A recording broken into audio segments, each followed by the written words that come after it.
pessoal, sejam todos bem-vindos a mais um vídeo aqui do NS Futebol, seguinte dia de reflexões, análises relacionadas a uma equipe específica, ao São Paulo. Nos últimos tempos, a gente tem visto muito nas mídias um certo debate sobre a utilização de um quarteto macho fantástico, sei lá qual que é o apelido que colocaram, que seria Luciano Calleri, que já jogam atualmente no São Paulo, né? E a entrada de Rames Rodrigues e Lucas Moura nesta equipe, certo? Como equipe titular até para uma possível final de Copa do Brasil. Tá? E a gente vai debater como ficaria essa equipe e quem é necessário para esse conjunto, tá? Que é a equipe do São Paulo. Então vamos ao seguinte. Primeira parte, vamos entender o que o São Paulo já construiu entre janeiro e setembro.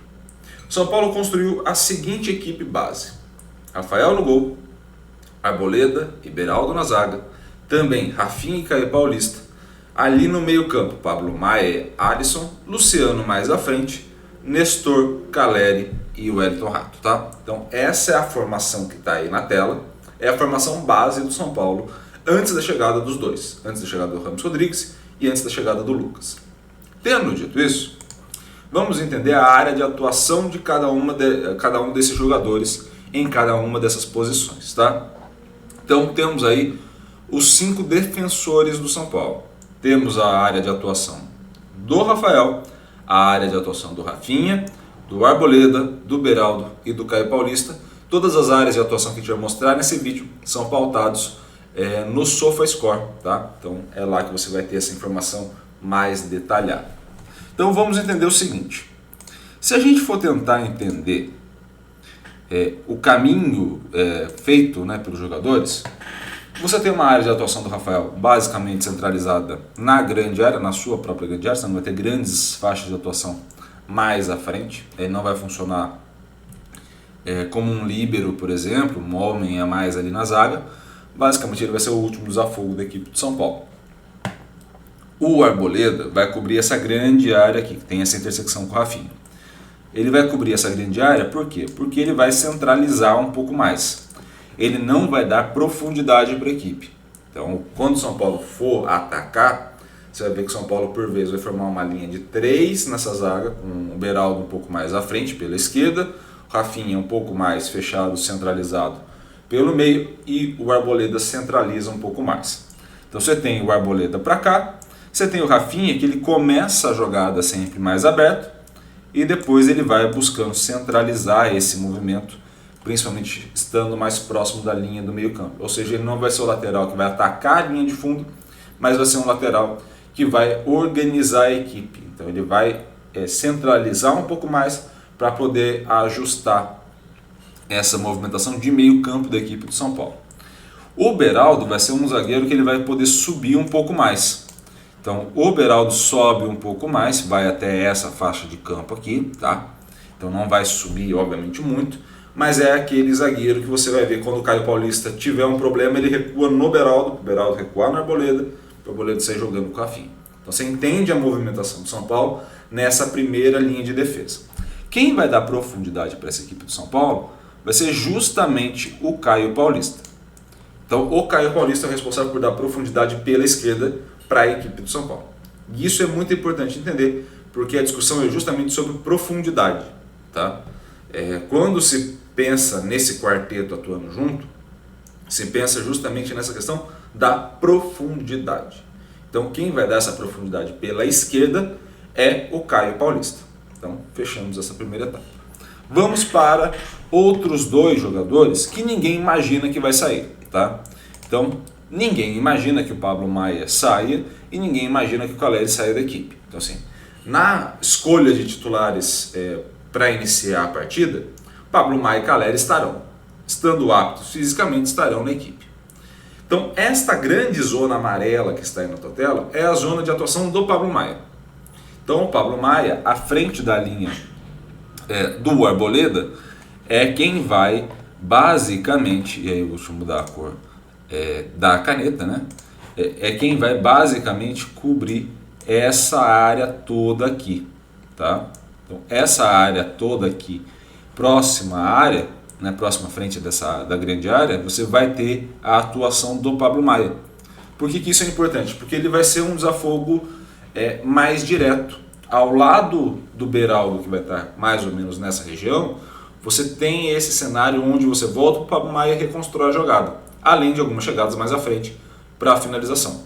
A zona de atuação do Caleri, quando em posse da bola, e quando vocês forem ver lá no SofaScore, muito da atuação também vai estar muito para cá por conta do reinício de jogo, né, que ele é o responsável, mas aqui é a zona de maior atuação dele, mais na área, ou seja, ele que vai dar, lá ele, né, como diria André Henning, ele que vai dar profundidade pelo meio, né? Então, assim, lá ele, né? Ele que vai fazer esta parte, ele que vai ser o cara, o camisa 9, que vai pisar na área para fazer ou a parede para escorar para algum dos jogadores chegarem de frente, ou necessariamente ele vai finalizar essa jogada. Então, estamos organizando a equipe de São Paulo. Então, já temos essas áreas preenchidas e esses padrões de comportamento que a gente pode analisar. Quando a gente vai para os outros jogadores, a gente precisa lembrar que quem dá a profundidade pela esquerda é justamente o Caio Paulista. Então, pela esquerda, eu não, em tese, não preciso de mais um jogador dando profundidade. Eu preciso de um jogador construtor. E na parte pela direita, eu também vou precisar de um jogador que dê apoio ao Rafinha, que faça, por vezes, essas trocas de posição com ele. Então, quando a gente for olhar o Rodrigo Nestor, por exemplo, pela esquerda, eu imagino que ele será titular dessa equipe de São Paulo. Por quê? Porque justamente ele faz essa parte de movimentação mais centralizada. Então, ele é o jogador que vai pegar essa bola pela esquerda e vai centralizar um pouco mais, até para gerar corredor para a vinda do Caio Paulista ou para a vinda do Wellington. Então, temos esse cenário já construído. Perceba como as peças vão se encaixando em campo, tá? No cenário do Alisson, você vê um jogador que começa mais centralizado, mas que ele vai, por vezes, cobrir esta faixa do Rafinha. Então ele fica um passo à frente do Rafinha, mas não necessariamente ele vai à linha de fundo. Ou seja, ele não dá profundidade pela direita, mas ele vai cumprir essa função e vai trocar, alternar de posição com o Rafinha por vezes, para poder, nessa linha do meio campo, confundir a marcação. Então ele sai da posição de quase de um meia central volante, troca de posição por vezes com o Rafinha e dá um apoio um pouco maior na parte ofensiva. Você libera essa movimentação do Alisson e aí você tem, de fato, algo mais interessante de movimentação pela direita do São Paulo. Sobrou duas posições, tá? Sobrou a posição do Luciano, né? Lá naquele primeiro campo-grama que a gente viu, e sobrou a posição do Wellington Rato.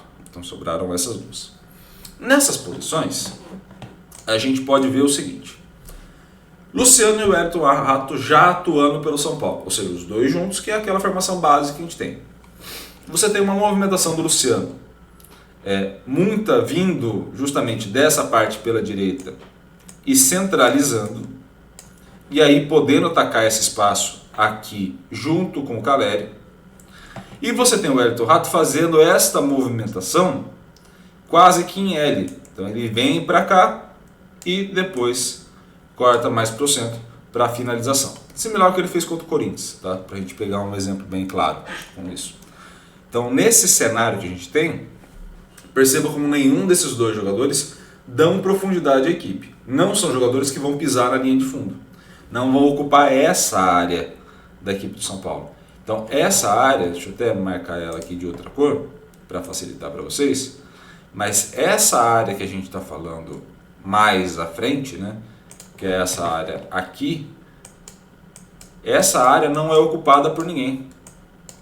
Então, nessa área não ocupada por ninguém, não atacada por ninguém, né, ou pelo menos pela maioria das vezes não atacada, não ocupada, você tem um desequilíbrio, porque todo mundo vai para a região de meio campo. Então, você povoa a região de meio campo, controla a posse da bola de fato, não é uma equipe que ela fica exatamente posicional, e aí, nesse ponto, você tem um desequilíbrio numérico no meio campo, que é muito legal, muito vantajoso para o São Paulo, mas você acaba não tendo exatamente recursos, fica cantada a jogada. O São Paulo vai ter que ter um desafogo pela esquerda com o Caio Paulista ou com o Wellington, e pela direita não se tem isso. Vamos às alternativas. As alternativas temos Lucas Moura e Rames Rodrigues. O Rames faz mais ou menos a mesma movimentação, ou uma movimentação um pouco mais parecida, com o Wellington Rato. E o Lucas faz uma movimentação diferente, mas mais compatível à posição do Luciano. O Lucas até por vezes começa bem aberto pela direita, até para ter campo para correr. E aí, na hora que ele começa a corrida, ele vai centralizando. Então, o que isso quer dizer? Onde a gente vai conseguir verificar isso, tá? E aí é importante a gente ter isso aqui para vocês. Se a gente for pegar o vídeo, deixa eu até tirar isso aqui, deixar só o vídeo para vocês. Quando a gente for entender esse cenário, né, esse cenário que a gente está vendo, deixa eu até só tirar o som aqui. Essa é a movimentação que a gente vai perceber entre o Lucas e o Wellington Rato. O Wellington Rato é quem vai atacar, mas ele vai sempre buscar centralizar. E quem vai estar mais à frente na área, quem vai fazer essa situação, tá? De novo, recuperação, Pablo Maia. Você tem aqui nesse espaço o Wellington Rato, ele puxa para o centro e faz a finalização. Então esse é o ponto que a gente está vendo de São Paulo. Quem faz a finalização é justamente o Wellington Rato, puxando essa bola da direita para o centro, ganhando esse espaço à frente da área. Vamos avançar um pouco mais o vídeo para a gente poder ir vendo outras situações de jogo. Então, novamente agora o Lucas atacando a última linha. Então, qual é a função que o Lucas vai fazer? É um movimento de atacar essa última linha em velocidade, que é mais ou menos a função que o Luciano deveria fazer, ou que o Luciano tentou fazer ao longo do ano, tá? Então, quem vai disputar posição aí de fato vai ser o Lucas com o Luciano. Além do Lucas com o Luciano, a posição de novo, onde o Lucas está atuando, é onde o Luciano atuaria normalmente. Então, esse é o tipo de movimento que o Lucas vai fazer. Quando a gente vai começar a perceber, aí o Rafinha atacando a última linha, uma das poucas vezes que fez isso, quando faz bem, tem um bom cruzamento. Mas você vai perceber um cenário muito importante, que é o seguinte: toda vez que a gente for observar, e a gente vai poder observar isso, essa movimentação do Lucas é muito importante para o São Paulo. Por quê? Porque é o cara que vai dar profundidade e tem uma boa taxa de conversão, principalmente em relação aos demais. Tá? E aí o São Paulo poderia ter finalizado bem o jogo contra o Corinthians. Quando a gente for olhar o Rames Rodrigues, a gente vai ter o seguinte cenário. Deixa eu tirar o som aqui para vocês. A gente vai ter o seguinte cenário. Um cara atuando mais pela direita que puxa para o centro. Um cara que atua mais, de novo, começa a jogada, aberto pela direita, ele puxa pelo centro e começa a construir essa jogada. Depois trabalha a jogada de novo e aí você vai ter ele de novo aberto pela direita. Então ele começa pelo corredor direito e vai nesse corredor ajustando a movimentação para o corredor central. Então você tem nessa zona de atuação, e aí você pode obviamente variar, você não tem que ficar fixo ali, mas você vai ter nessa zona de atuação, de fato, algo mais próximo com a movimentação padrão do Rames Rodrigues. Alguém mais posicionado à direita, até para conseguir espaço para pensar o jogo, e aí conseguir jogar essa bola mais centralizada para a movimentação dos meias do São Paulo. Então temos aí esse cenário construído, tá? Nesse cenário construído a gente vai para a análise que a gente geralmente faz entre Rames e o Wellington Rato. Rames Rodrigues em azul, o Wellington Rato em laranja, tá? Temos o seguinte cenário, e aí voltamos à caneta, e a caneta em vermelho. Temos o seguinte cenário, vamos descartar defesa, ele não vai fazer. No bloqueio, o Wellington Rato leva vantagem, então o Wellington Rato vai contribuir muito mais, por exemplo, numa bola parada, numa situação onde ele possa dar um apoio maior para a defesa. Você vai ter, até nos jogos que o Rames jogou, uma participação boa na recuperação, então ele tem se dedicado a essa parte de defesa, que é uma coisa que o Dorival cobra bastante, mas ele é grande responsável pelo grande número de passes, que é o que a gente viu ali, e também uma grande progressão em campo, muito mais do que o Wellington Rato. Por que isso? Por que essa progressão em campo é importante? Por que esse passe é importante?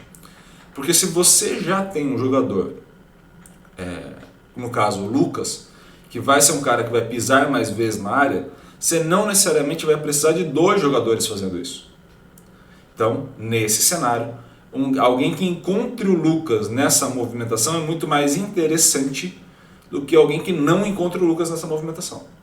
Então, esse é o primeiro ponto. Tá? E aí sim, o Ayrton Rato vai chutar mais vezes. Então você tem 2 pontos aqui para o Ayrton Rato e basicamente todos os outros aqui de construção e passe para o James Rodrigues. Obviamente, como o James jogou pouco, interfere muito quem são os adversários. Tá? Então o James Rodrigues jogou contra o América. Esse jogo contra o América é um América sem a posse da bola, então vai ter um São Paulo com mais passe, vai ter um São Paulo com maior progressão naturalmente, mas a distância é grande o suficiente para a gente poder entender esses diferentes perfis. Tá? Além disso, se a gente for pensar num ponta pela direita, você vai ter naturalmente maior demanda de passe do que necessariamente de finalização, de chute. Então aqui a tua maior demanda é de passe e também de recuperação, ou seja, se posicionar bem para conseguir recuperar essa bola sem que o adversário progrida em campo. Tá? Então esses são os 2 pontos que a gente vai ter aí do ponta.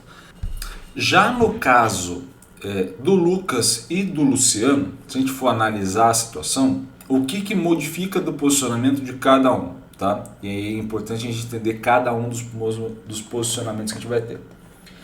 Quando a gente está olhando o cenário de conversão para gol, a vantagem é do Lucas. O Lucas converte melhor as situações de finalização para gol do que o Luciano. Então o Luciano até finaliza mais, mas quem converte a situação é o Lucas. E esse ponto é importante, porque a gente vai ter a sensação, assistindo o jogo de São Paulo, de que o Luciano está contribuindo até um pouco mais em determinados momentos, mas na verdade ele não consegue fazer a última conversão tão bem. E isso, para a posição que ele vai estar, é extremamente importante. O São Paulo cria muitas situações, você precisa de um cara que converta, não só o Caleri, mas ele também.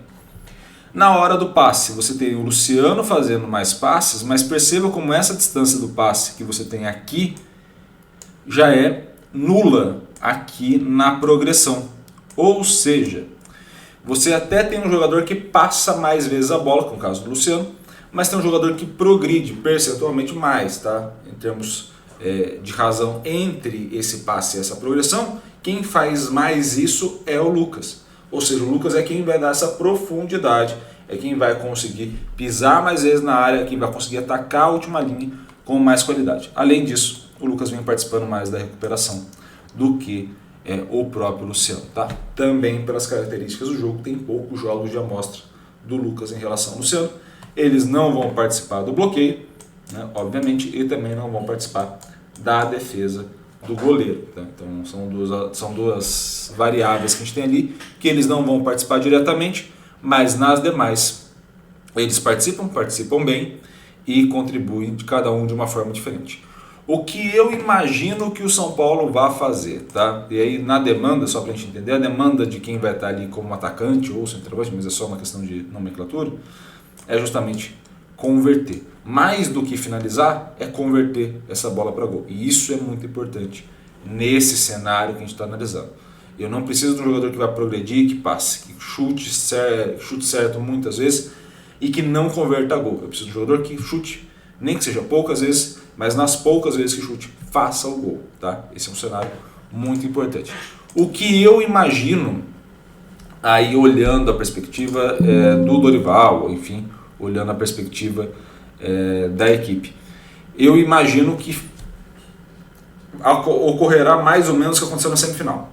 Começará o jogo, ou começarão os jogos decisivos, com o Wellington Rato, Lucas, Luciano e James Rodrigues no banco. Tá? Então temos aí o Wellington Rato mais à direita, o Lucas um pouco mais centralizado, James banco e Luciano banco. Isso é o que eu imagino que vai acontecer. O que eu gostaria de ver testado no São Paulo é essa formação com James e Lucas no lugar de Luciano e Wellington Rato. Acho que dá jogo fazer isso. Acho que encaixa mais fácil o jogo do que esses improvisos ou tentar modificar o esquema do São Paulo agora nesse momento. Acho que tem esse caminho. Esse caminho, para mim, é o mais adequado. James e Lucas, acho que encaixa a movimentação de fato. E aí você pensando num pouco mais de segurança, o Wellington Rato, até pela minutagem do James, mas em termos de qualidade, o Rames e o Lucas eles até têm entregado bastante. Também na parte defensiva, têm colaborado, ou seja, não são jogadores que vão deixar de cumprir determinadas funções. Além disso, pela direita você já tem o respaldo do Rafinha e do próprio Alisson. Então não é um cenário onde você vai ter que fazer grandes ajustes de movimentação para suportar ali uma possível ausência de uma marcação em alguns momentos do jogo. Beleza? Espero muito que vocês tenham gostado desse vídeo. Gostou? Curta, comente e compartilhe esse vídeo com o máximo possível de gente. E é claro, se inscreva no canal e ative o sininho para receber todas as notificações. Um grande abraço a todos, obrigado pelo carinho e pela audiência e valeu! Até a próxima!